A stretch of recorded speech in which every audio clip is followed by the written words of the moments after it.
अस्सलाम वालेकुम जी, मैं हूं नजमुल हसन बाजवा। आपको हमारे फेसबुक पेज और यूट्यूब चैनल पर खुश आमदेद। नाज़रीन इकराम, एक इंतहाई अहम मामला है जिस पे मैंने ये सोचा कि मैं आपको क्लियर कर सकूं और कुछ चीज़ें बता सकूं। देखिए, अभी मैं दफ्तर से निकल रहा था तो एक बड़ी अफसोसनाक बात मेरे तक पहुंची और वो मैंने उसकी वीडियोस भी देखी और उसमें वो ये नज़र आ रहा था कि जमाइमा खान के घर के बाहर एक बहुत बड़ा एहतजाज किया जा रहा है और एहतजाज में नारेबाजी की जा रही है, ढोल बजाए जा रहे हैं और तरह तरह की जो है वो नारे लगाए जा रहे हैं। यकीनी तौर पर एहतजाज जो है वो किसी का भी हक है। जिस तरह से लेकिन हैरस किया गया, जिस तरह से मैं ऐसे कहूँगा कि इमरान खान के बच्चों पर हमलावर होने की कोशिश की गई है और मैं उसे जस्टिफाई करता हूँ वो क्यों की गई है और किसने करवाई है, कौन इसके किरदार हैं, कौन इसका सहूलतकार है, ये सबसे अहम बात है। मैंने कुछ देर लूँगा, आपका ज़्यादा टाइम नहीं लूँगा, लेकिन मैं आपको बताऊँगा कि इसको यानी कि इमरान खान के ऊपर बच्चों को जो हैरस करवाने के लिए इस वक्त जो सहूलतकारी का किरदार अदा कर रहा है वो कौन है। और दूसरा, इसमें बहुत सारे लोग ये कह सकते हैं, ये बोल सकते हैं और सोच सकते हैं कि देखें, अगर नवाज शरीफ के घर के बाहर अगर एहतजाज हो रहा है और जो इसका लॉजिकल मतलब जवाब देने की कोशिश की जा रही है, तो फिर अगर जमाइमा के घर के बाहर हो गया तो फिर कौन सी बड़ी बात है।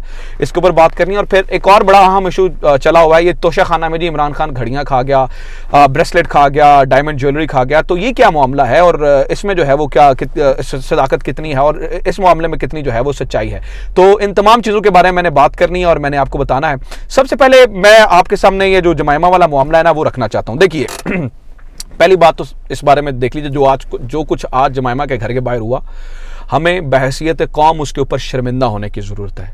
वजह यह है कि जमाइमा का ताल्लुक ना तो पाकिस्तानी सियासत से है, और अगर आप सिर्फ बुग़्ज़ में कि इमरान खान के बच्चे वहाँ पे मौजूद है, और मैं न्यूट्रल होकर बात कर रहा हूँ कि हमें जो है वो उन्हें तंग करने की ज़रूरत है ताकि इमरान खान के ऊपर प्रेशर डाला जा सके, तो मेरे ख्याल से इससे ज़्यादा डर्टी टैक्टिक्स इसके अलावा आप कोई और इस्तेमाल नहीं कर सकते हैं। फिर आपको अपनी सियासत ख़त्म कर देनी चाहिए अगर आपने इस तरह से काम करना है। जो एहतजाज अगर मियाँ साहब के घर के बाहर हो रहा है, तो मियाँ साहब जो हैं वो देखें साबिक़ा प्राइम मिनिस्टर हैं, वो पब्लिक ऑफिस होल्डर रहे हैं, वो उनका भाई इस वक्त हुकूमत में है, वो जवाब दें, वहाँ पे बात हो सकती है।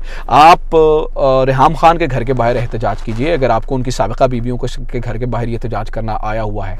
ये इमरान खान को वहाँ हिट करना चाह रहे हैं जहाँ पे उन्हें तकलीफ हो, और उसमें जो है वो अखलाकियात से नीचे गिरे। और इसमें फैसिलिटेशन का किरदार अदा कौन कर रहा है वो बहुत इंपॉर्टेंट है। इसमें फैसिलिटेशन का किरदार नाज़रीन इकराम हमारे कुछ बड़े एंकर्स कर रहे हैं।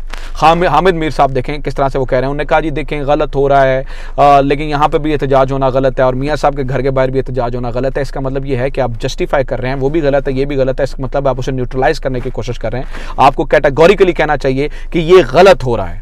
और जमाइमा ने इसके ऊपर जब ट्वीट्स किए तो उसके ऊपर जो है वो हामिद मीर साहब बोल रहे हैं और वो उनके पुराने जो है ना वो ट्वीट्स निकाल के जाने की कोशिश कर रहे हैं। खुदा के लिए अपने आप को इतना गंदा मत कीजिए। मेरी बहसियत है सहाफ़ी, देखिए मेरे चूँकि ये बरादरी के लोग हैं, मेरे से सीनियर लोग हैं, हम इनसे सीखना चाहते हैं, लेकिन हम इनसे क्या सीखें कि क्या किसी पार्टी के तर्जुमान बन जाइए, हक और सच की बात करना बंद कर दीजिए और किसी के घर के ऊपर इस तरह से होने वाली हूटिंग और शाउटिंग को और आप जस्टिफाई करना शुरू हो जाएं। मैं तो कम से कम जो है वो ये नहीं कर सकता, और हमें मेरे ख्याल से जर्नलिज्म जो है वो हक और सच की बात करने के लिए जो है वो सिखाया जाता है। आज मैं इसको कंडेम करूँगा और जो जमाइमा के घर के बाहर हुआ उसको शदीद जो है ना वो एक कैटेगोरिकली जो है वो उसे कंडेम करने की ज़रूरत है। और जो उसकी फैसिलिटेशन कर रहे हैं जितने भी सहाफ़ी हमारे यहाँ से है वो इंतहाई गलत कर रहे हैं। ये ना इसको जस्टिफाई ना कीजिए, ये ना हो कि कल को आपके घरों के बाहर जो है वो एहतजाज होना शुरू हो जाए। खुदा ना खास्ता ऐसा हमें जो है ना वो ये रवायत नहीं डालनी है। दूसरा, ये तोशा खाना वाला मामला बड़ा चला हुआ है जी।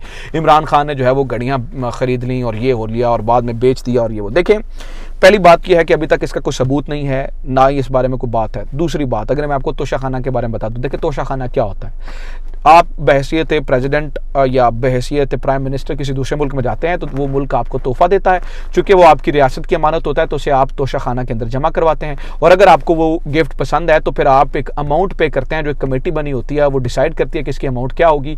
आप वो पे करते हैं और वो पे करके वहाँ से ले लेते हैं, उसके बाद वो आपकी मलकियत हो जाती है। तो इस मामले में भी अगर ऐसा हुआ है तो मिसाल के तौर पे अगर कोई घड़ी इमरान खान को बाहर से मिली है मिसाल, और ये नॉन इशू है, ये जानबूझ के बड़े इशू से आपकी तवज्जो हटाने, ये इंपोर्टेड हुकूमत नामंजूर से आपकी तवज्जो हटाने की कोशिश कर रहे हैं। बहरहाल, अगर इमरान खान को कोई घड़ी मिली है और इमरान खान उस घड़ी को लेते हैं उसकी एक मुनासिब कीमत अदा करते हैं और उस मुनासिब कीमत को अदा करने के बाद अगर इमरान खान वो घड़ी बेच भी देते हैं, जो मैं अपनी ज़ाती तौर पे अगर एक राय दे रहा हूँ, तो उसमें क्या फिर आप उस तोशाखाना की कमेटी को जहाँ से खरीदी गई आप उसको जो है वो जिम्मेदार ठहराइए। आप इमरान खान को देखें, कानूनी ये कभी भी अदालत में नहीं जाएंगे इस मामले को लेकर, क्योंकि इन्हें पता है अदालत में जाएंगे तो पिटेंगे। ये सिर्फ क्योंकि इमरान खान के बारे में कोई और चीज़ मिल नहीं रही है, क्योंकि इमरान खान के बारे में कोई करप्शन केस उनको सामने नहीं आएगा, तो ये इस तरह के छोटे मोटे केस बना के इमरान खान को गिरफ्तार करने की कोशिश करेंगे और ये भोंडी हरकत करने की कोशिश करेंगे, और ये भोंडी हरकत करने की कोशिश की जा रही है। लिहाजा आप इसमें कानून को समझिए और किसी अक्लमंद बंदा अगर आपको को बता दे, जो गो के इन्हें पता है ये सिर्फ अवाम को वर्गलाने के लिए कोशिश करते हैं कि देखें जी इमरान खान ने ये कर दिया, मैं कह रहा हूं अव्वल तो इसका सबूत ही नहीं, और अगर ऐसा किया भी हो, मेरी अर्ज ये है कि अगर ऐसा किया भी हो तो भी वो कानूनी है। आप इसको कैसे जो है वो जस्टिफाई, अब हार चोरी करके बीवियों को पहनाने वाले, मैं नाम नहीं लेना चाहता, हार चोरी करके बीवियों को पहचानने वाले जो है वो पहनाने वाले इमरान खान के ऊपर जो है वो बात करेंगे तो बड़ा अजीब लगेगा। मैं देखिए ज़्यादा किसी की तरफदारी नहीं करना चाहता, लेकिन जो हक बात है वो आपके सामने ज़रूर रखना चाहता हूँ, और मुझे ये लगता है कि इमरान खान के साथ सख्त ज़्यादती की जा रही है, सिर्फ और सिर्फ जो है वो इस मामले में जो है उन्हें गंदा करने के लिए जो है वो गंदी साजिश की जा रही है। सो ये मेरे ख्यालात हैं, इनमें मैंने ज़्यादा जो है वो ये खबर से ज़्यादा मेरा एनालिसिस है। मुझे उम्मीद है आपको ये पसंद आया होगा। अपना ख्याल रखें। खुदा हाफ़िज़। पाकिस्तान जिंदाबाद।